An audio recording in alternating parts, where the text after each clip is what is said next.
Hi, everybody. Welcome to Sick Beats with Jared and Sofia. I am Sofia, and I'm joined by... Jared. For those of you that might be new, Sick Beats with Jared and Sofia is an interactive podcast that's kind of like a book club, but for music. Every week we listen to a new album, give you our thoughts, and form our Sick Beats charts, which you can find on Spotify, maybe Apple Music soon if I feel motivated. And you can also follow us on social media at Sick Beats with JS. Not SJ. Twitter, Facebook, Instagram, TikTok. Did we make a TikTok? We did make a TikTok. I haven't posted on it. Okay. Every week we talk about a new album, as Sophia said, and we announce that on our social medias the Wednesday before the episode airs. So that gives you like 3 or 4 days to kind of listen to the album with us, digest it, have your own thoughts, and then you can listen to us talk about it and tell us how you feel in our comment section on YouTube, in our Twitter mentions, in our Instagram DMs. Mm-hmm. Feel free to hit us up and just talk to us about the album that we're listening to that week. Adele's single has came out. Yes, and neither of us have listened to it. I refuse to listen to it until it hits 11 p.m. Central Standard Time. But then I'm going to stream it. I'm really excited to listen to it. How are you feeling, Sophia? I'm so excited for this single.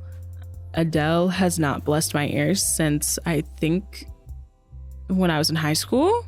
I don't know what year 25 came out, but it was at least 5 years ago. Oh my God. Too long. Yeah, it was at least 5 years ago because she announced her album and it's 30, which ends our great 30 debate because you were convinced that it wasn't going to be called 30 and I was. Yeah. Well, so I win. You lose. No, I was convinced because she said in Carpool Karaoke with James Corden that she was done naming albums after her age. But I mean, she could change her mind. Yeah. She obviously did. Yeah. I think the rollout for this announcement has been very interesting. We kind of called it, I think last week we were talking about how Taylor Swift moved her album up, and I thought that meant Adele was coming, and then I scrolled on TikTok and I saw a creator, Pablo the Don, was like, Adele's coming, and then November 19th, Adele is coming with new music, new album. I don't think I will be physically ready for it or emotionally ready for it. I don't think I will be either. I'm going to stream the crap out of it though. Yeah, same. I know that my mom is really excited for it. Her and I have been Adele stans since the dawn of time. Yeah. I'm really excited. And from her announcement, she actually put out like a really personal statement saying that she's been working on this album for a really long time. Yeah. And she didn't feel like mentally okay enough to release it because she needed it to just be hers for a little while longer, which I feel like artists don't talk about that enough. Yeah, I agree. Because I feel like when you're in the music industry, everybody is focused on when your next release is going to be. Mm-hmm. And for an artist to hold back on things, like it's the same thing with Rihanna. Mm-hmm. Like we don't know why she's been like MIA for 10 million years. Yeah.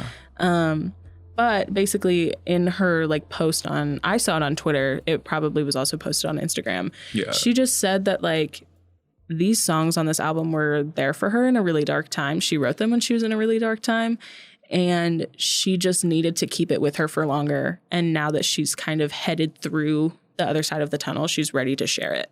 Yeah.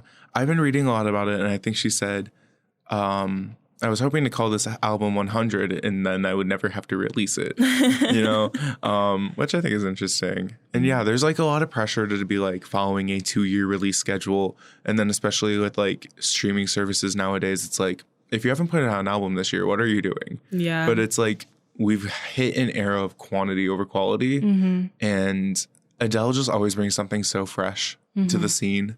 And I don't think I've ever met somebody who doesn't like Adele. So I'm just like super excited to hear everybody be like, Adele, Adele, Adele. Yeah. Like the past 3 weeks have been so fun. Yeah.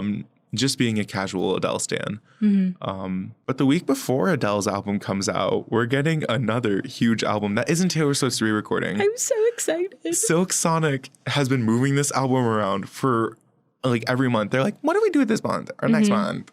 It was supposed to come out, I think, in October originally. Mm-hmm. And then they said, no, January 2022. I was at 2021. And now on Bruno Mars' birthday, I believe, they announced the album will be coming out. November 12th of It's so 2021. exciting. For anybody that doesn't know, Silk Sonic is a little band or in like partnership that Bruno Mars formed with Anderson .Paak, and they're like the ultimate 70s dream. Basically, It's so good. they're so good. Will this release date get them in like Grammy contention? This will not be for the like upcoming. This album is not going to be in like January's Grammy show. The cutoff was like the end of September, I believe. So this will be Grammys 2023. Wow. With also Adele's new album and Taylor Swift's album right out the gate. We have these like 3 amazing albums. I can't believe it's gonna take that long until we get to talk about these albums winning awards. I know, because we don't know like what's gonna come out in 2022. I don't know. I'm so scared for the 2022 Grammys. Like, I literally can see the Grammys in January going crazy. Yeah. We'll definitely have to cover it on Sick Beats. Yeah. But I'm just terrified for it. I think I am going to have a lot of hot takes depending on who goes home with what. Yeah. I think everybody's just coming out with really good stuff. Yeah. And just us thinking about which albums we need to review and when. There's so much coming at us. Like, it's a good thing we don't do singles because like there's so much music coming out right now and it's really hard to like time it all. Yeah, totally. Like we were sitting here trying to schedule out like November because we literally have November scheduled for albums There's already. So much going on. Because spoiler alert, we will be talking about Silk Sonic's album. I can't remember the name of it right now. I don't remember. I think it's either. like an evening out with Silk Sonic or something. And then we'll be covering 30 by Adele in November. So be excited to listen to those albums. Yes, November's gonna pop off. I'm so terrified for November. I feel like somebody's going to surprise drop something on top of this. Speaking of new artists and new music, I wanted to talk about this today. I'm being selfish. Chloe performed Have Mercy on Jimmy Fallon this week, and I just really need to talk about it. I don't think Sophia's watched it, right? I have not. Okay, so picture this. Chloe is standing on Jimmy Fallon's stage wearing this beautiful long white gown. And you're like, she's about to sing Have Mercy. You know? So like it starts off like very like operatic, like very beautiful vocals as she does. Her voice is just like it could kill me. It's that good. And then all of a sudden she's like done singing like the first verse. Picture her singing like beautiful vocals, like operatic style. He say he like that Laffy Taffy. He's so goofy, call me daddy. Yeah. Right? Yeah. And it's like these don't make sense together, but I am insanely obsessed with it. Yeah. So she finishes that in like the pre-chorus, and then all of a sudden the like gown part of her dress just rips off, and she's wearing like a cloud of an outfit because it's just like a leotard with like all the fluffy part from the top of the gown, and she literally looks like she's just like a cloud on stage. She walks up with her mic, puts it on the mic stand, and start live producing this performance. That's so cool. You know how the song goes, murder on the beat because it's not nice? Yeah. She goes, Chloe on the beat, and then starts like hitting this like soundboard and like doing the beat and everything. Oh my it's gosh. Like big fat ass. It's like she's like really like hitting all the things. And then she does the full performance with like the choreo and everything. And it was so good. I literally like watched it on my TV with my roommate, and she was like, "What is going on?" And I was like, "Literally art." I'm like, I mean, her and her sister killed it in 2020 with the Ungodly Hour era. Like all these performances were different. They were always doing crazy performances on their tennis court, and Chloe is bringing that energy to her solo career. And this performance was so different from the VMA's performance, but both are so iconic in their own rights. I don't know. I'm so obsessed with her, and I cannot wait for her to put out more music. I'm like literally dying for this album. She's my best new artist of 2022. Even though she's like not a new artist, but like since she's a solo artist technically, I don't know. I don't know how that works, but I'm just so obsessed with it, and I can't get over it. I just love when these performers, not artists, performers, like come on these late night shows and like really give it their all and like give the public something to talk about. Cause oh my God, I was so obsessed with it. So if you haven't already, you should definitely watch the live performance. Comment Jared sent you. Jared, Phineas's album comes out tomorrow. There's too many things coming out right now. Oh my God. There's too many things. Sophia just looked down at her phone. Because I thought of it. Because my October releases that I was excited for were the album we're covering today and Phineas. Oh my God. Because I didn't know about Adele's single yet. We're going to have to cover it sometime. This is awful. It's awful because here's the thing. All these new releases are making it easy for us to choose albums, but it's like difficult because there's so much coming out. What happens when artists stop releasing things as frequently? We're not going to be able to choose because we haven't really had to. Welcome back to Sick Beats with Jared and Sofia. Today, we're actually making the Sick Beats. We've only legitimately chosen 2 albums. Yeah. Speaking of random things that are releasing, you know that song that Conan Gray has been teasing on TikTok for 300 years? He announced the release date. I can't wait. But also, why did it take so long? I don't know. Everybody's suspecting that the album pictures are too good and that there's going to be an album. Well, Conan's got to be cooking up an album right now. Because he's come out with Astronomy, People Watching, and now this single. And then there was Overdrive before that, right? Oh my God, I forgot about that. Yeah, Overdrive's not on an album. Yeah. He's got to be making something. Something is coming. There's too much. Oh my God. Conan Gray, please don't drop an album in November. I physically can't take it right now. Yeah. So yeah, to recap, Phineas drops an album tomorrow or 2 days ago for you. Have you listened to it? Is it good? You let us know. We'll probably talk about it soon. Yeah. Conan Gray is dropping a song on October 29th. Silk Sonic on November 12th, as well as Taylor Swift, and Adele on November 19th. And we're excited to talk about a good chunk of that on the podcast, so stay tuned. I'm scared. I'm also scared. I'm so scared. Somebody hold my hand throughout this journey of November. No, for real. I'm scared. We're going to have a lot going on. So stay tuned. Please stay tuned. Stay with us. It's going to be a time. So this week we listened to Good Morning, It's Now Tomorrow by Matt Maltese. This is his 3rd studio album, which released on Friday last week, which is October 8th. We've got 13 songs on this album. It's roughly 45 minutes. We listed it genre-wise more as like a jazzy, alternative, singer-songwriter kind of moment. Mm-hmm. If you were to ask me, it's the Life is Strange soundtrack as a genre. That's not derogatory. Don't worry. I like this Life is Strange soundtrack. Sophia, what are your initial thoughts on this album? So I'm biased, and you're aware of my bias.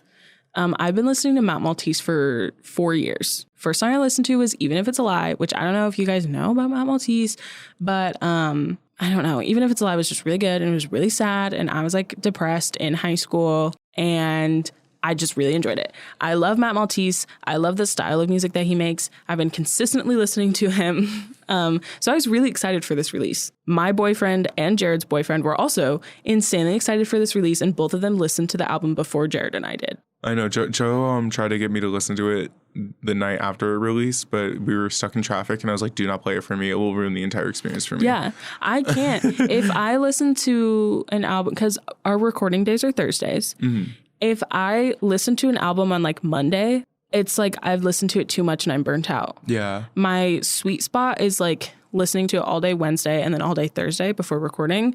But like I'll have more of an opinion formed if I do Tuesday, Wednesday, Thursday. But that doesn't happen often. Mm-hmm. The only time like we've ever had a plan too far ahead was Montero, but even then I was not sick of that album. Mm-hmm. I'm still not sick of it. Me neither.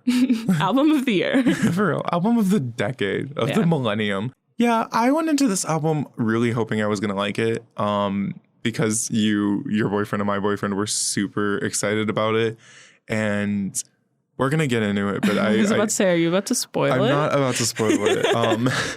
We're going to get into it, but I had a very conflicting time listening to this album. Mm-hmm. Yeah, that was my first impression. Mm-hmm. My first impression was, I really want to like this. And yeah. If you go into it, because it's really hard going into an album knowing that all of the people around you in your daily life love it and love that artist. You're like, oh, so this is going to be good. Yeah. And then if it's not great or not even the type of music that you listen to, it's really disappointing. Yeah. I mean, it wasn't even not the type of music it is not something that I wouldn't gravitate towards because I like it. Like I said, literally 2 seconds ago. It reminds me of the Life is Strange soundtrack, which is a vibe.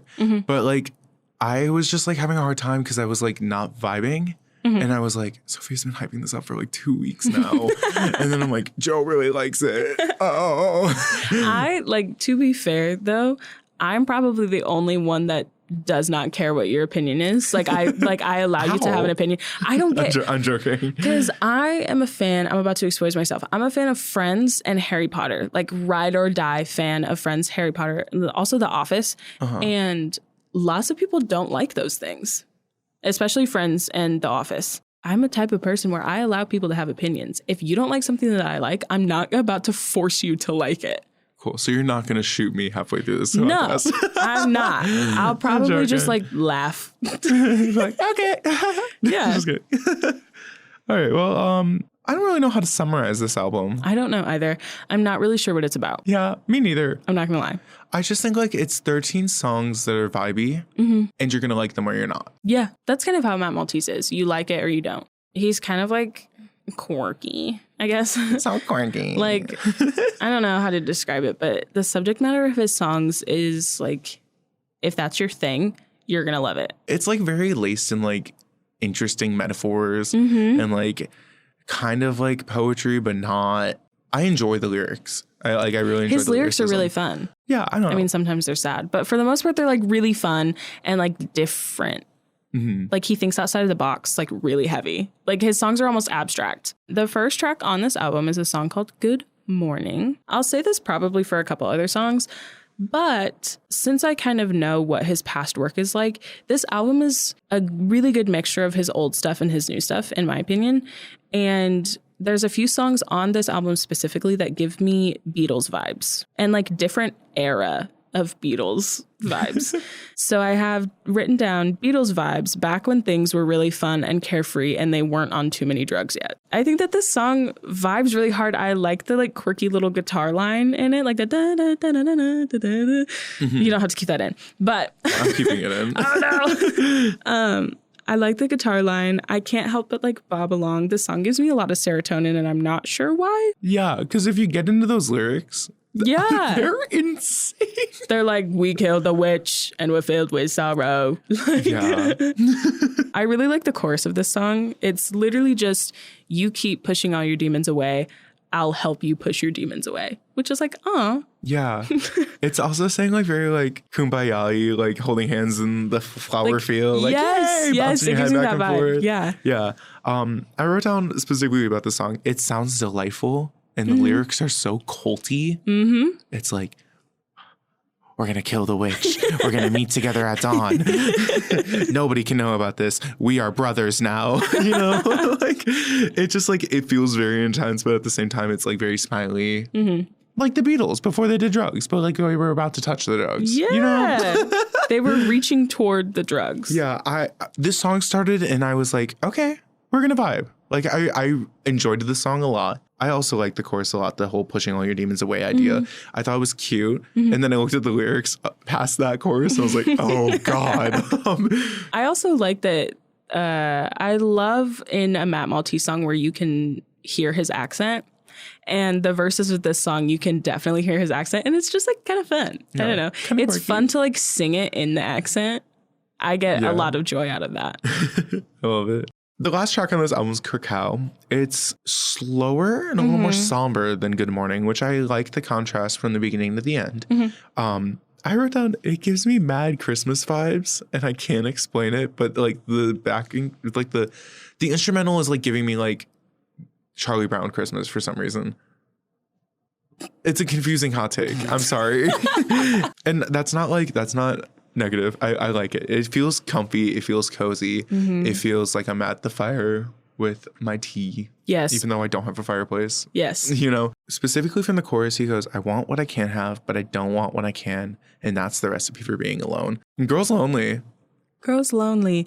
I have written down that, you know, this song is about being lonely, but being okay with it. Yeah. And you're existing even though your other person is gone. And it's okay. Yeah. Other lyrics I wrote down, he goes, I argue with my toaster. The most intimate thing I've been of late is a pat down at the airport. I thought that was really funny. I'm like, comedy. And then what he says before that is like, I wear my jeans 100 days.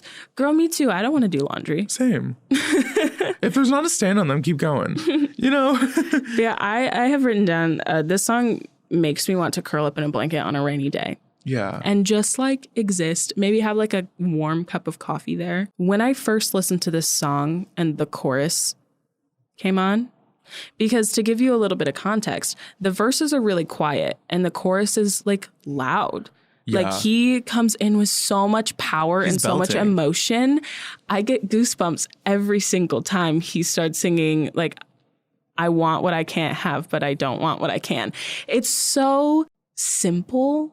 But it's good. Like the chorus is like 3 lines, but it's just like the most meaningful and powerful 3 lines. Like it's interesting because these lyrics like pack so much into literally a flip-flopped sentence. Yeah. You know,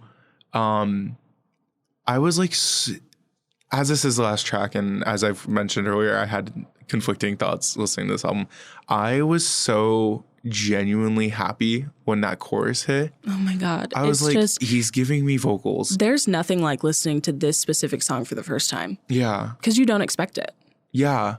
And then it runs over you. Especially when I was like having like such a hard time listening to the album and I was like, this is good. Yeah. She's really good. She's good. Yeah. Oh my God. She's like really good. I really like the ending. I think it's a very strong end for this album. It is. I like how the song opens.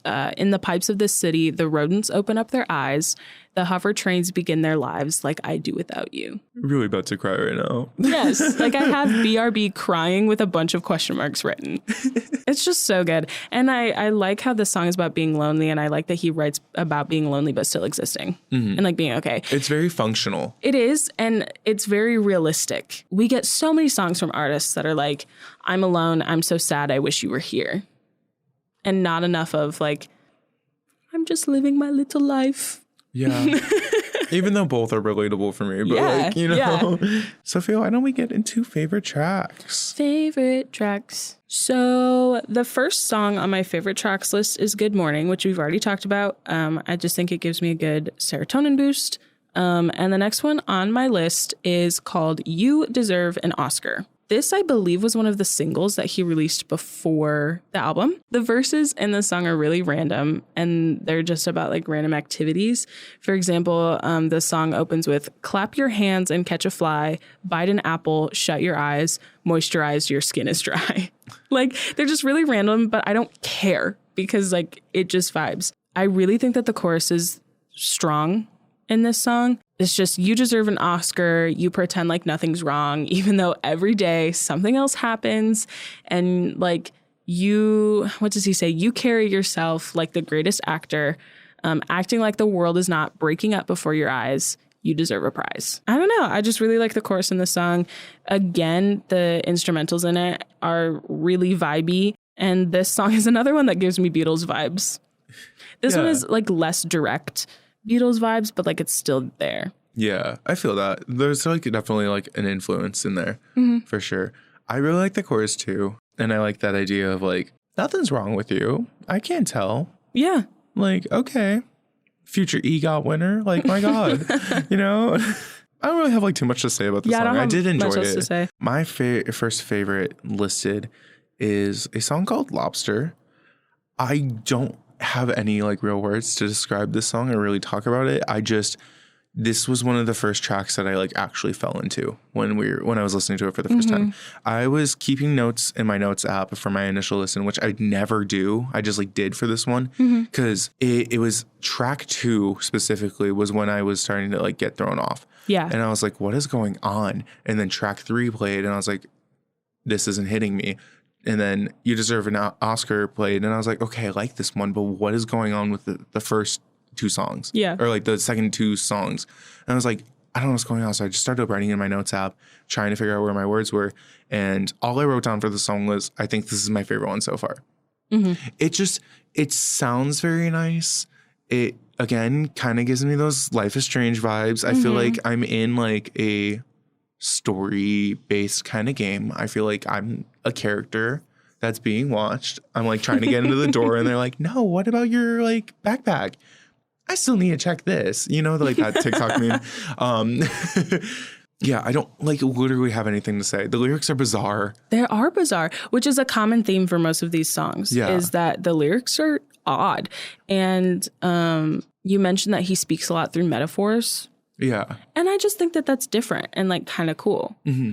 And they're not like your classic metaphor that you would think of. They're like weird and convoluted. Yeah. But they make sense when you like sit down and like actually digest the lyrics. But the thing is, it's like metaphor after metaphor, like combined into one. So it gets a little difficult to like decipher. The chorus is, listen, your commander is speaking. I'm so sad to tell you this, but there are no free agents left. We're bringing your time to an end. And this is me from Out of the Curtain saying, I'm not cut out for this.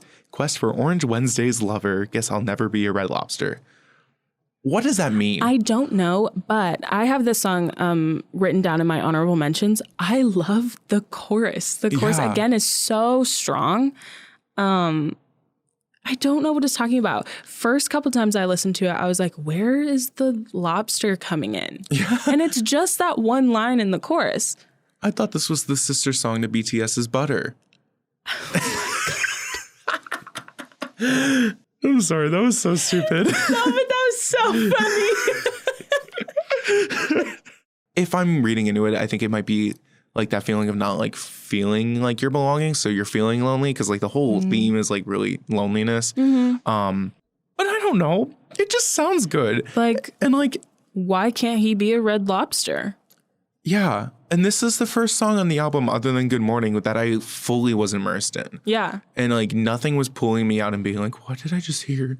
You know, other than like the lyrics being interesting. The next song that is on me and Jared's favorite tracks is Mystery. Was this another single? I think so. Because it has like a crap ton of streams compared to like the not singles. That makes sense. So it has to be. I really like the synth in this song because it's like not, there's a couple songs that have like a grand piano in them playing and this one is like a synthesizer and I just like it. Yeah, the instrumental is very easy to listen to. I agree with that.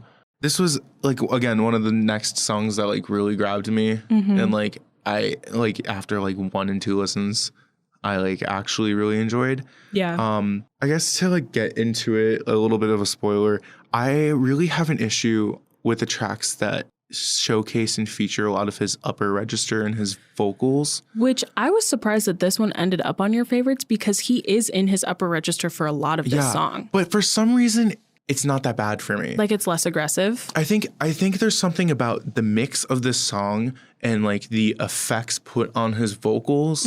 I think there's like a little bit more reverb on it. I think it's a little, this is the issue. I've had such a hard time trying to figure out how I feel about his upper register on this track because I cannot tell what is going on the track to make me pissed. Yeah. Like I get angry because I can't figure it out. But there's some like his upper register just makes me angry. I think it's not loud in the mix. It might be compressed in a way that doesn't hurt my ears. That sounded really mean. It might be compressed differently. There might be reverb on it. I don't know what's going on, but it lingers in the background perfectly. It doesn't overstay its welcome. It fits. And like, I don't mind it here, which was like, I think it bothered me my first listen and I listened to it again. I was like, I'm like kind of obsessed with it to the point where I don't care. It's just a really good song. I love the chorus. What a mystery that I could want you still. It's a mystery that I would pick you 10 out of 9 times. That's the lyric I love it. Again. That's like 110%. The verses don't make any sense. He just really be spitting. They don't make any sense. He's just like spitting whatever he wants to spit. And then he's like, if I bring it together with a cohesive chorus, this will be good. You know? And like, I'm not mad at it. I like his writing. And I like that you mentioned that this song feels easier than a lot of the other ones. Not just the instrumental, but his voice. He just like is chilling. I feel like he's not making as much of like an effort to like sing at you. Yeah. Almost. Like it's really calm. It's more laid back. It gives a different vibe. Which is like interesting because the whole song is about being like perplexed and like something is a mystery, but like it just feels so easy. Just for another example, pulling one of the verses, the water's cold, all the red fish leave my feet alone. Crush of people walk along the street. The perfume they wear smells good to me. It's like, okay. You smell good. Like, that's what he's saying. Like, I don't get it, but I don't care. I think like maybe there's like, because he is British, right? Mm-hmm. And maybe it's a cultural thing. Maybe it's like something that isn't like strictly American that's confusing in these lyrics or something. Well, because like Bruno Major used a lot of metaphors as well. Yeah. But for some reason they were like more tangible, I guess. They were. I don't know. I just like, I don't even know where to begin when looking at the verses. No, you guys, we were trying to summarize this album so hard, and there's just no story there. It's just vibes. To go back on the lyrics in the chorus that I really liked, I like that I would pick you 10 out of 9 times. Mm-hmm. Like, it's really cute. Even if I wasn't given the option, I'm going to pick you. LOL. Like, I just think it's a fun way to portray that, like, perplexing, like, mystery vibe that this song wants to give you. My next favorite track is Oldest Trick in the Book. This song has a feature on it, and I think Matt and her voice blend very well together. No, because this is what I was going to open with too. You guys don't understand. This is what I was going to open with too. I have never heard of the artist. Me neither. Her voice just sounds so good. What's his? So good. I have written down, this is another one of my honorable mentions, by the way. I've written down that just this feature is so good. Their voice is so smooth and so like easy to listen to. And it almost gives me like Sarah Bareilles vibes, but it's like smoother than Sarah Bareilles, which I didn't think was possible. But it is. It apparently is. She's so good. Yeah. And this song is just like really cute. I love the chorus in this song. Again. Yeah. This song specifically, when I keep saying Life is Strange vibes, this song full send gives it to me. That. This chorus, like the instrumental does something that I feel like I heard in one of the songs in that game. And it's like, I asked you for coffee and you said that's the oldest trick in the book. And now we're sitting here like smiling and thinking about how I used the oldest trick in the book. Yeah. And it's like that like complete circle thing. And it's like, I did something that you thought was like boring and cliche, but now it's something that's so memorable and like interesting to talk about and think about. And like, it makes me happy. Yeah, I don't know. Again, I don't know what the hell they're talking about in the verses. Well, and there's only 2. Yeah. But he opens with, I cannot follow us like a persistent worm. I've never compared myself to a worm, and I'm not going to start now. But it makes sense because he's like, you're a lake of love. Yeah, you're a lake of love, a raging genius, and you don't want the things I do. And then in her feature, she says, if I'm a lake, then you're a deep diver, and who can say if that's enough to win? They're like flirting so heavy, and like, the chorus brings them together. Mm-hmm. This song is, you want to kiss me so bad right now, don't you? Oh my God.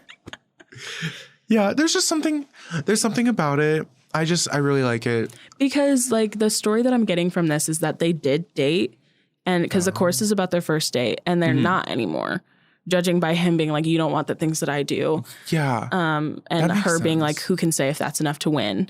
But, and in the chorus, he mentions like, and when I think about you often, because he's still thinking about it, I picture you smirking when I use the oldest trick in the book. And their relationship is like, I don't know. This song is so satisfying to listen to. I don't know. I like what you just said there, because when I was writing my notes, I was like, I don't know if this is a past, present kind of situation. I was gathering it as a past But it makes sense. I was assuming because it wouldn't fit the theme of the album if they were like, oh my God, we're in love. Yeah. You know? And he usually doesn't write about actively being in love with someone. He writes about like wanting someone. Mm-hmm. That makes sense. Yeah. This is one of the standout tracks for me, just in general. Yeah, that's what it's really good. More rainy day vibes in this one. Mm-hmm. So the next song on my favorite tracks list is a song called Rat Race. And I'm going to be completely honest. I judged this song by its title really heavy, and I didn't think that I would like it because I was like, Rat Race. But the more I listened to, the more I realized that this song is amazing. Again, I have no clue what it's about. I don't know. I have no idea. But the instrumentals in this song, I can't. I have no words. It's strings and piano.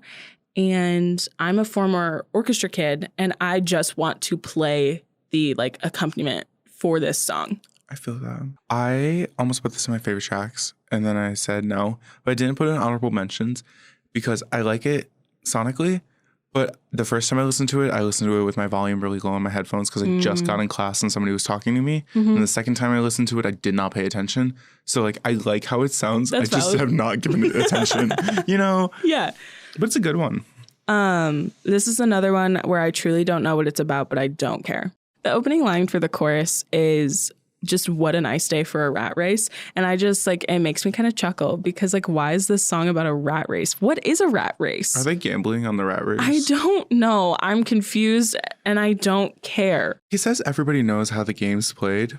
No, I don't. I don't. Wait, what is this game? What is a rat race? What do I win? Have a nice day in the rat race. Why does he assume I have a long tail? It's good though. Like it's so good. This man said nonsense. Send it to press. It is very abstract. I like that we brought that up in the very beginning. Me too. My final favorite track is Cacao, but we talked about that a lot, so I don't really have much to add to it. I just like it.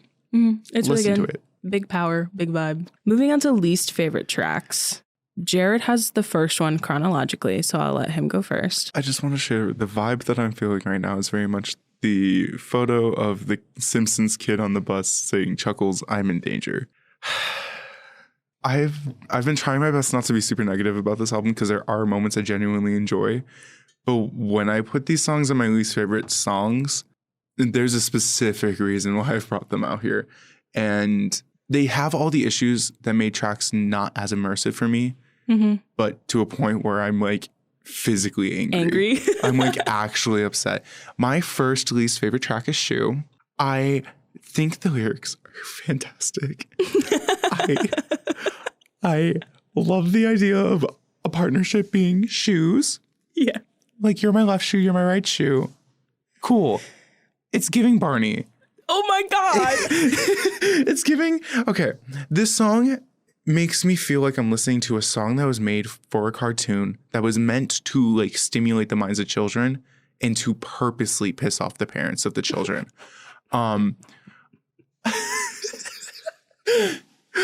I said I've been holding on. Does that make you the parent and me the child? I guess so.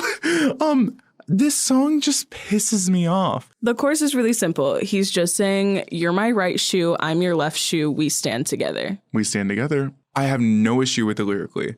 I have issues with how the melody is. I have issues with how it's placed in his voice. I have issue with how the song is mixed. I just don't know what it is about the song, but it makes me so angry. To interject, I have this song written in my honorable mentions because I just think it's really silly.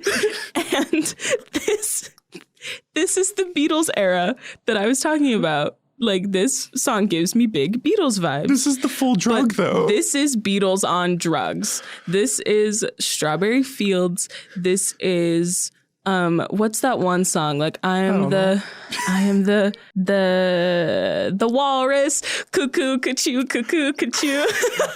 It's giving me Phineas and Ferb. Why are my nostrils whispering to me? It just does not make any sense. And I think the reason, for those of you that haven't listened to the album, in the chorus, when he sings the word shoe, it's up there. It's up there in his vocal range. And I think that it's layered with more of the same note.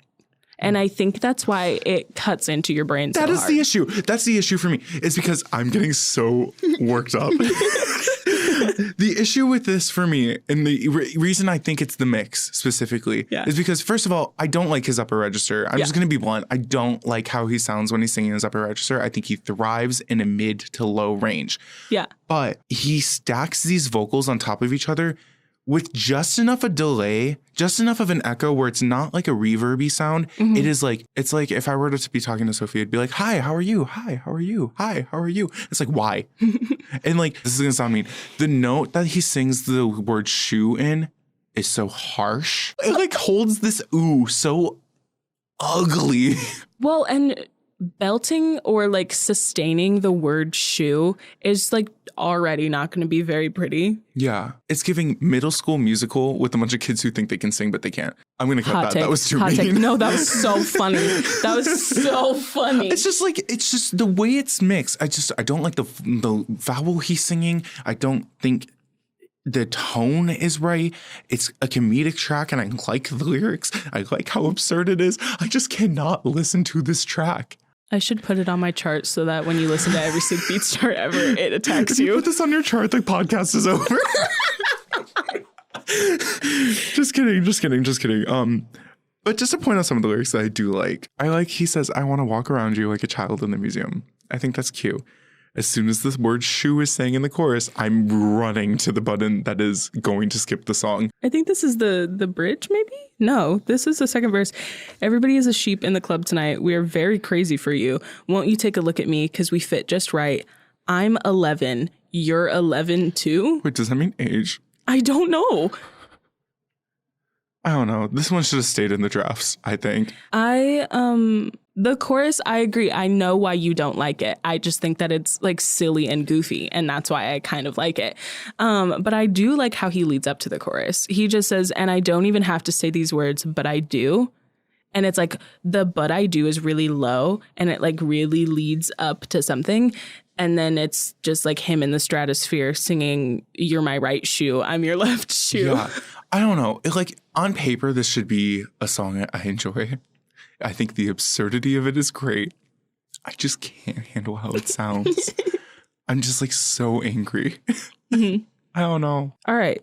My first one on my least favorite tracks list is a song called Outrun the Bear. The first point that I have written down is it's not even that I don't like it. I just don't get it. Like, this is the first song that doesn't make sense to me where I do care a little bit. Mm-hmm. This song just doesn't do anything for me. It's not that it's bad. It's not as strong as my favorite songs on the album. Yeah. And I just don't get it. Welcome back to Jared hating and not understand why. Hating the upper register vocals. Again, like I said in Shoe, I'm not going to get as worked up about it. It's just the mix or something in there is just not doing it for me. And it's like the chorus is predominantly this upper range. And I think if it wasn't in this upper range, or if someone else was singing this, oh my God, I would really like this song. I just don't think his upper range works for them. But at the same time, I feel uncomfortable listening to the song.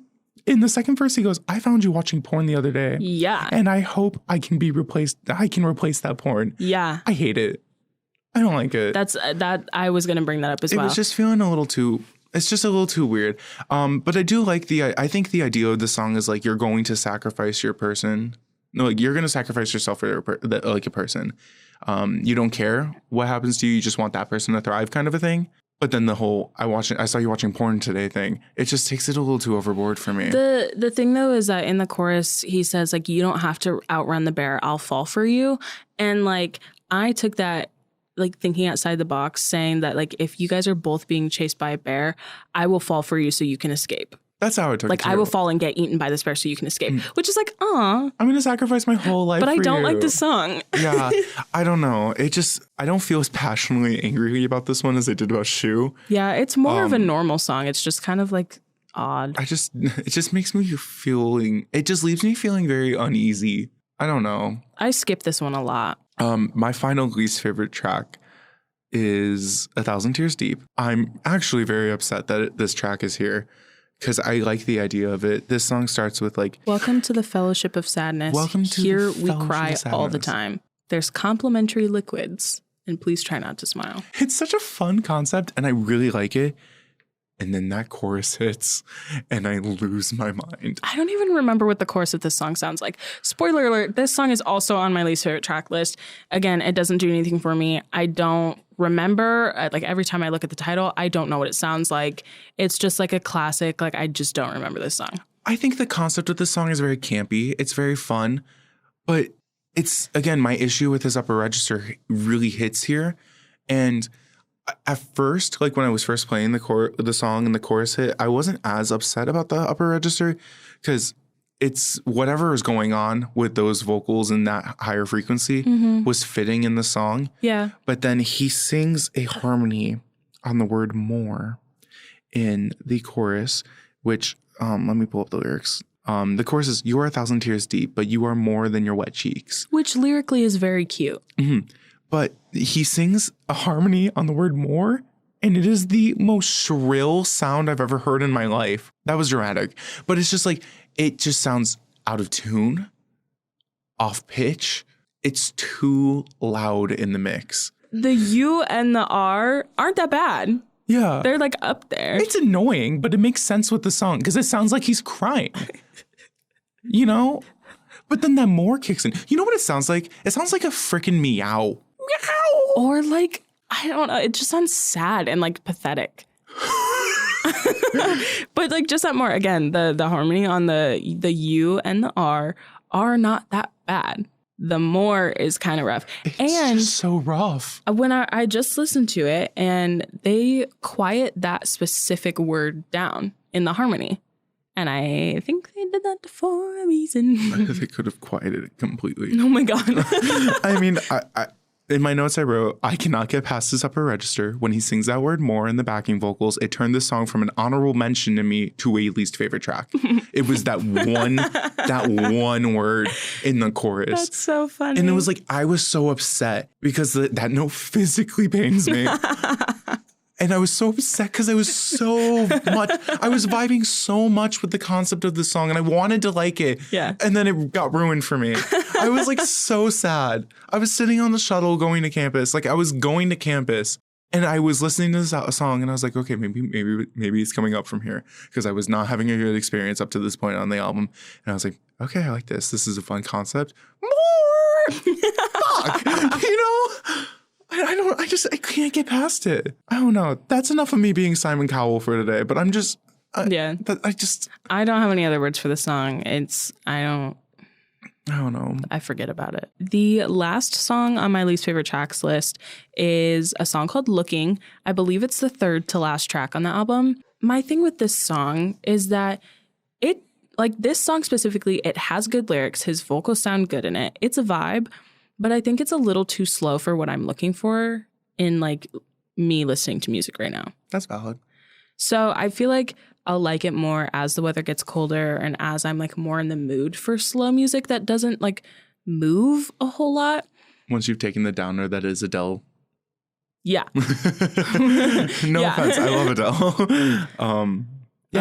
Yeah. And I skip the song a lot. Mostly because it's right before Rat Race and I just want to get to that song. Mm-hmm. And I was going to put this song in my honorable mentions because it's not bad. It's not a bad song. But because of the frequency at which I skip it, I figured that it should be a least favorite track. Yeah, it would be too biased if it was in honorable mentions for you. Yeah. I don't really have very many other words for the song. It's another one that I kind of forget just because I'm not like super into it right now. Yeah, this is one I put down in my honorable mentions. I think it's vibey, but it's in his upper register. I just can't form a proper opinion on it, I think. Yeah. In the song, he's like talking about like what he wants to be and how he's still searching for like what he wants to be. Mm-hmm. And that's relatable. I don't know. It just doesn't do like a ton. Yeah. So those are all of our least favorite tracks. If you're still here and still think I'm a decent human being, thank you. We're now on to our honorable mentions. Yeah. We have kind of narrowed this down to one song together because we've kind of talked about each other's honorable mentions. Yes. And that song is We Need to Talk. We Need to Talk. We Need to Talk, Jared. It's becoming too much of a problem. I'm joking. I'm sorry. So We Need to Talk. This is in my honorable mentions because for me, this was a turning point in my listening experience. Mm-hmm. I jaw dropped. It made me realize what was bugging me throughout my entire like first half of listening to this album. It was the moment I realized it's something about the upper register. Mm-hmm. Because he comes in on this chorus and it's so strong and it's in his mid-range. It's so good. It reminds me of his song As the World Caves In. It gives me like, it's a stronger vocal and it doesn't feel grating on my ear. Mm-hmm. And like, I actually am enjoying listening to it. Well, and it makes sense that this was a turning point for you because for those of you that don't know, We Need to Talk comes right after 1,000 Tears Deep. And so it makes sense because you went from listening and figuring out that like that song pierces your brain to a song where you're like, whoa, like he actually is good. This is very good. Yeah. Like this song perplexed me even more, but it gave me clarity, you know, and the more I listen to it, the more I'm not like super into it, which is funny. I think on the verse, the vocals aren't super strong and it kind of pulls me out, but I will come back to the song just to listen to the chorus. The chorus is so good. Yeah. My favorite line from the chorus, I think, is, no, it's not your fault. I'm in the state I'm in. I'm out of love. Don't know where to start, but we need to talk. And I just really like the way that he sings the line, we need to talk. It gives me like the power that he gives me is similar to Cacao. And he puts so much emphasis on the word need. Yeah. He's like, we need to talk. Yeah. And it's like, you can feel all the emotion in that. I have written down in all caps in my notes for this song, sad and kind of makes me want to cry. Yeah. I think it's also, I do want to know, he does use his upper register here, but it isn't, it's not stacked. It's like it's not tasteful. layered. It's very easy. It's very simple. It isn't loud. It takes this like higher dynamic of this mid-range like belt. And it's like, it pulls back a little. And that kind of like really put in the stone. I'm like, I can enjoy his upper register. Whatever is happening in these 3 tracks that I really dogged on. Yeah. Whatever's happening there, something happened in the mix. I don't know where. I don't know if the vocals were compressed weird. I've said this 3 times now. I don't know if it's the compression, if it's the reverb or the lack of reverb. I don't know if they like made the EQ go a little too high up on those higher frequencies. Something about it is scratching my brain in just the wrong way. But I don't feel that when he's singing in his upper register in this chorus. Yeah. I also think it's interesting. This song is kind of the first song where he's with somebody. Yeah. Because I mean, know that. you say we need to talk when you're like with someone, right? And saying that you're out of love and we've tried 1,000 times to make it work out. This is our first song where we see that he's with somebody. It's good. And like I said, I don't see myself revisiting this track a lot. It's just, it holds significance because it made me not feel crazy. Yeah. Because I was going insane. Yeah. Last segment before we get to our sick beats charts for the week. We are just going to quickly tell you our overall thoughts on this album. Jared, why don't you go first? I've never been so excited to conclude an album. Oh my God. I'm so anxious to get to sick beat charts, not even gonna lie. This album was so conflicting and confusing. I really wanted to like this album. I listened to it for the first time Tuesday, and I texted my roommate and I said, I don't know what I'm gonna do because I cannot stand this album. I said, I hope it changes with the second listen, but I really don't think it's going to. And then I listened to it again yesterday on Wednesday, and I still wasn't vibing. And I was having a hard time because I really like his lyrical composition. I think he writes an interesting perspective. The convoluted metaphors are confusing at times, but they are fun. And it's a fun listen in that regard. I love the instrumentals. I feel like if I were listening to just these instrumentals, I would absolutely vibe. I see these songs existing in a Life is Strange-esque game where you're playing as the main character. It gives me that like indie feel. It has literally everything I could want from an album. Yeah. But I just have such an issue with how the vocals exist on this album. Like I've said time and time again, I can't tell where it is. I really think it's somewhere within the mix, whether it's compression or lack of reverb, or maybe it's just not produced enough. I know the type of music I really gravitate towards is super produced. Maybe that's it. I really can't tell. I find myself just getting really pissed off when I listen to this album. And that's not how I want to feel when I'm listening to an album. I think Matt's voice thrives in its lower and mid-range. I've said that a gazillion times tonight. Yeah. And I really do think he put out a good body of work here, lyrically and sonically. I just cannot stand his vocals. And I mean, I applaud him for this album. I think he put it at something of his own, and that's something that's so hard to do. And as somebody who wants to be an artist, like, I respect that and I admire that. I just don't see myself revisiting like most of this project. And that could be personal taste. It's mostly just I cannot wrap my head around what is going on. Yeah. Vocally on this track. In an attempt to not sound like Simon Cowell there. I'm so excited to hear your rating. I'm rating this a generous 6 out of 10. Okay. Because I feel like it's unfair to go any lower because there is a lot of work that went into this album. There's a lot of things that hit right with this album. The instrumental's great. The writing is great. I just have such a personal issue listening to this album and I cannot explain it. You're probably sick of hearing me say the same thing a gazillion times over. It's just that's how confused I was listening to this album. Yeah. I mean, I would recommend it to listen to at least once. Yeah. I think it's interesting enough to listen to once. And if you enjoy it, stream it. I mean, stream it. Music is subjective at the end of the day. Yeah. So like if you like this album, stream the crap out of it. I just won't be joining you. And that's that on that. Well, my overall thoughts on this album. I've been listening to Maltese for around 4 years now, and I was really excited for this release. All month I've been looking forward to it. And I think I mentioned this earlier, but I think that this album is a really good mixture of his old content and his new content. I think despite what Jared is saying about his vocal abilities, he actually, if you go back and listen to his old stuff, he's experienced a lot of vocal maturity and he's gotten a lot more control over what he can do. And he's found a style that works for him.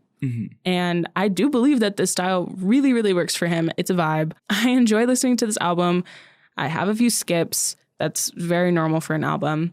I love the 60s vibes that I get from it. I love the Beatles vibes that I get from it.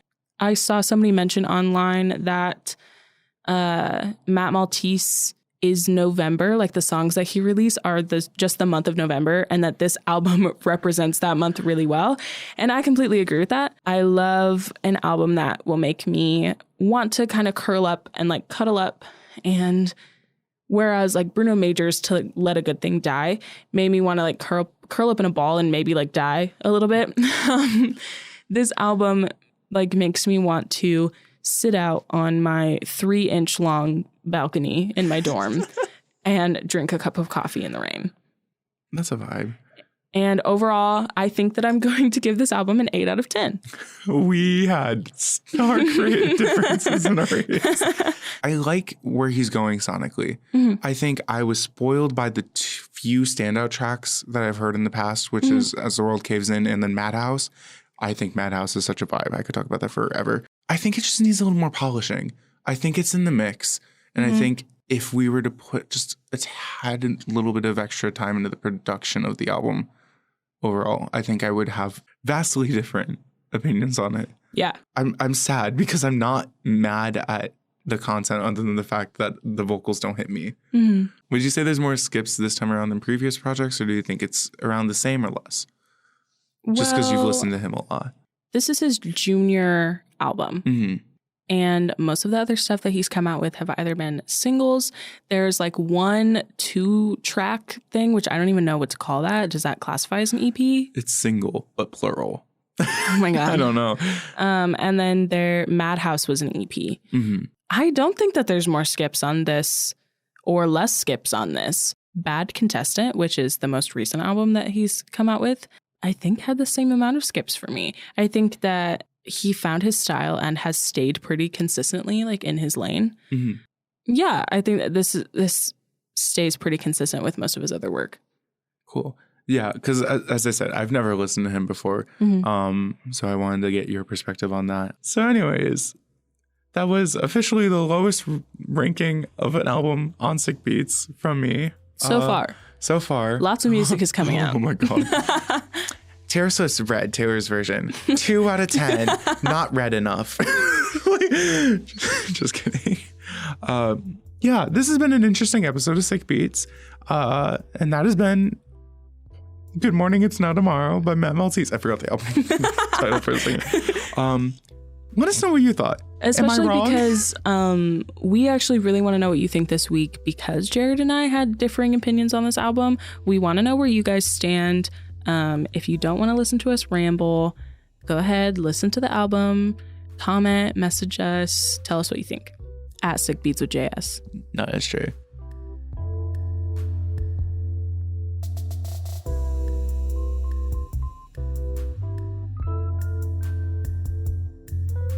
All right, now it's time for one of my favorite segments. It is time for the Sick Beats charts. If you're not familiar with what Sick Beats charts is, every week we're going to give you 10 songs that we're really vibing with this week. For time's sake, we only talk about our top 3 on the podcast, but you can catch our whole list on our social medias and on Spotify and maybe Apple Music in the future. And what are our social medias, Sophia? At Sick Beats with JS. Not SJ. So Sophia, do you want to start off with your third favorite song this week? Yeah, I can start. My third favorite song this week is a song called Nightclub Love by Maltese. Spoiler alert, my entire chart this week is Maltese because I thought it would be funny because Jared didn't like this album. So really said, I'm going to make the whole chart Maltese, so you have to listen to at least 10 Maltese songs a week. Because we have a big every Sick Beats chart ever playlist on Spotify. You should listen to it. It's really good. And I just want to shove a bunch of Maltese in there because I think that I'm funny. Quirky. Anyways, this song is called Nightclub Love. It's from his album Bad Contestant. It came out in 2018. There's just something about this song. I thought you were going to say something super dramatic. He opens and he's in his lower register. I'm in. Me I'm making interested. eye contact with Jared. He goes, "Hey there, city girl. Glad I ran into you here. I ain't for nightclubs, but I'll make exceptions for you, dear. This music's too loud and gee, I just don't like crowds." He's so mysterious. He is really mysterious in the song. I just really like the song. There's a lot of interesting harmonies and layering, especially at the end. Mm-hmm. It kind of, because there's a harmony that goes like after every chorus, I think. I don't remember exactly. And then at the end, it's that same harmony, but it keeps like going down half a step and going down half a step until it eventually like flattens out. And then the song like slowly fades. And it's really good. So the song flatlines. Yeah. That's kind of cool. Just like you wish this album would have. You got me. You got me. So yeah, I don't have much more to say about it. It's really vibey. Fun. It sounds interesting. Here's the thing. I'm open to listen. My third favorite song this week on my chart is a song called Waterfall Out of Love by Victoria Monet. This is from her project called Life After Love Part 1. I recently revisited it for literally, I have no idea why. I just did. And this song, when I tell you it does things for me, this song is all about like wanting to get over somebody. Mm-hmm. And she sings in the chorus, "If you can hear me now, then I hope you cry your eyes out. You should cry until you build a river deep enough to motherfucking drown in." Oh my gosh. But she has like these angelic vocals while she's singing it. And it's so good. And there's a version of this song on YouTube that she does with a artist who plays like a really cool like bass part, like electronic bass part. I'm just so obsessed with this song. And I think I've literally, spoiler alert, I've really been kind of just staying with 333 by Tinashe this week. Yeah. And really kind of staying in like the R&B girly sphere this week. And I don't know, I like really needed this song, and like I don't really have like much to say. I just like I really like this song, and I think it's like top tier, like top 5 in Victoria's discography. Nice. And I think it's about damn time it got on my chart. So yeah. Yeah, I always like randomly going back and revisiting things and then being like, oh. That was me this week. Yeah. My number 2 on my chart this week is Good Morning by Maltese from Good Morning, It's Not Tomorrow. And we've talked about the song, but one thing that I want to add, other than the fact that this song gives me major serotonin, there is, in between the first chorus and the second verse, he just says good morning over and over and over again, and it's layered on top of each other, and sometimes he's like whispering and sometimes he's like speaking, and I just think that that's really cool. That's fun. This song is a vibe. I think that it's a really like, it was a really good opening to the album. Mm-hmm. And I agree. I literally can't help but like bop bop along to it. And it gets stuck in my head a lot. The chorus gets stuck in my head a ton. And it's a good time. Same. The chorus is an earworm, and I like it a lot. After those good morning layering bits, the second verse starts. And he says, good morning, it's April something, which same. Heavy clouds with a chance of crying. Hi. And then there's a background like vocal of him just like saying hi again. And I just like really like it. That's so it's fun. Like, hi. Said the queen to the nation, a million dead, and the music's playing. That was the lyric that felt very culty to me. It's the million dead, but la-di-da-di-da. La-di-da, we're the Charlie in the Brown field. dancing, you know. I love this song. That's all I have to say. My second favorite song this week is Safety Net by Ariana Grande featuring Tinashe. Oh, that song is so good. This is the first time in 6 weeks, in 6 charts, that I have put Ariana on a chart. Which is very surprising. That's a sin. Yeah. I should be in jail for that. I was listening to Positions this morning, the album, and it started at 6:30, like the song, for some reason. Yeah. I don't know why. That's just the journey I was taking today. Mm-hmm.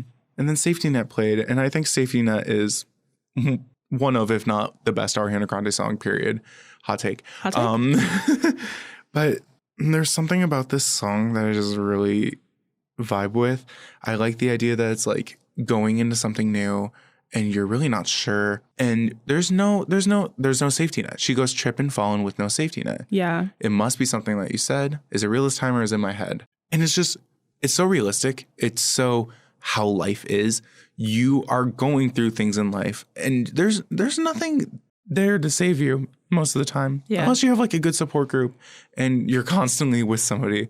Even then, something random can happen. Yeah. It's just life has no safety net. I love the line trip and fall in with no safety net. Mm-hmm. It's just good. Have you listened to the live performance, the Vivo live performance of this? No. She does some crazy alternate melodies on it. Oh, and her charisma with Ty Dolla $ign is like awesome. I think they both mesh really well on this track. I literally don't think I will stop listening to this song until the day I die. I have it on a playlist that's like my favorite tracks, songs I will drive off a cliff to. Like this song has such a permanent stay in my head, and that's why it's my number 2. Nice. Who's going home with the gold this week, Sophia? You're my right shoe. No, I'm kidding. That's not my number 1. You need to leave. No, shoe did not end up on my chart. I wouldn't do that to you. I also wouldn't put it on my chart. It's just like funny. My number 1 this week was my number 3 last week. It's Like a Fish by, you guessed it, Maltese. It's another one from his Bad Contestant album. I don't remember what I mentioned last week about this. It's really good. He's in a really comfortable register. I love it when he sings so low in the verses, and it's so pretty. Mm-hmm. And I think the only thing that I want to add, the last chorus, he goes up really high, but like not like falsetto or upper range. It's just like his upper mid range. Yeah. It's really pretty. Oh, the bridge. I want to talk about the bridge. The bridge. The bridge of the song is really good, and I just really like the lyrics in it. I mentioned one lyric from the bridge last week. But anyways, he says, I dream about you 4 nights a week. Call me romantic. I wish that I could fill his shoes, but I'm only a 7. And then he goes into that last chorus, and it's like amazing and really good. And there's horns in this song that kind of like drive the melody along. It's really good. It's a vibe. I love it. Very good. I like it. I listened to the song off your chart after listening to the whole album. Yeah. Because I was like, what is not clicking? Like, when I say this album drove me insane, I was scouring the internet for reviews of this album to see if I was the only one feeling the way I was feeling. Mm-hmm. I was. Okay. Which was great. But I listened to it and I was like, this is good. And I'm like, what is going on? His voice is really pretty in the song. It's very good. I love it when he goes low. Yeah, I wasn't expecting it to sound how it did, just like melody-wise, after like talking about the lyrics for the charts last week. Yeah. But I was like genuinely like enjoying it. And there's something about that album. He goes for, his voice feels very classic, almost like Michael Bublé, but without all of the like showiness. It's really smooth and deep. I don't know. It kind of gives that vibe. My number one song this week is Let Me Down Slowly by Tinashe. We didn't touch this song last week. And that was because when I was listening to it for the first time, I never like could form like an actual opinion that I could talk about with this song. But I've been listening to 333 a lot. Like I felt guilty about how much I was listening to it this week because I was just like, I'm staying in last week. Yeah. Eyes closed, head empty. But I think the second verse hits me a lot. And it's kind of like the opposite of what the album this week is. It's like the idea of like being lonely, but not wanting to be lonely, not being okay with it. And in the second verse, she's like taking shots until I can't even focus. And I know I probably shouldn't just drive. Like I probably should not drive. But like I'm looking at your address and I'm wondering like where you are tonight. Yeah. And I was like, ooh. And sonically, I realized like after we finished recording and I like went home and I was about to go to bed, I was like, I know this song. Why did I say I don't know this song? But it's because I can't place where the song is sonically until I hear when she sings like Let Me Down Slowly. Once I hear that, I can go backwards and be like, that's exactly how the song sounds, which I think is interesting. I don't know. This song and The Chase have been in my head like on loop a lot this week. I just like Let Me Down Slowly slightly more. So that's why it's my number one. I do not know what the song sounds like. See, here's the thing. It's my number one this week. I still have a hard time describing it to you. But I'm obsessed with it. Yeah. Like it's hard. It hits the right notes. It scratches the right parts of my brain. Yeah, I don't know. I just really like it. I think it's lyrically interesting. And the idea of coping badly with being lonely, been there, done that. Yeah. Don't ever want to be that way again. But yeah. I have a harder time placing songs from 333 because like I was very excited to conclude that album last week. I did not add it to my library. Yeah. And so revisiting any of those songs, I will be like, what? Hello? Who is she? Yeah, so that was our charts this week. Let us know if you agree, if you disagree, if you think Sofia put too much Maltese on her chart. I don't think so. I think it's valid. Yeah, it's just 10 songs. I can't wait to make the graphic for the charts and just write Maltese 10 times in a row. Please let us know what song from this album or what song in general you've been listening to this week. We really like it when you interact with us, and we would like you to do it more so that we can respond to you. You can find us on social media on Twitter, Facebook, Instagram, at Sick Beats with JS. Not SJ. All right. Well, other than that, thank you so much for listening to this week's episode of Sick Beats with Jared and Sofia. It's definitely been a very interesting episode. It has been interesting. Yeah. If you enjoyed the chaos of this episode and want to continue listening to us, make sure to subscribe to our podcast on your preferred podcasting platform. We should be pretty much everywhere. We're on Spotify, Apple Podcasts, Anchor FM, some other third-party podcast platforms that I've never heard of, but I bet they're amazing and you should check us out on them. Definitely. Yeah. We'll be announcing next week's album on Wednesday on all of our social media, so please make sure to look out and follow so that you can know. But until then, thank you again for listening, and we'll talk to you next week on another episode of Sick Beats. Yeah, boy. You're my right shoe. No. Your left shoe. That's it. No more podcasts. We stand together.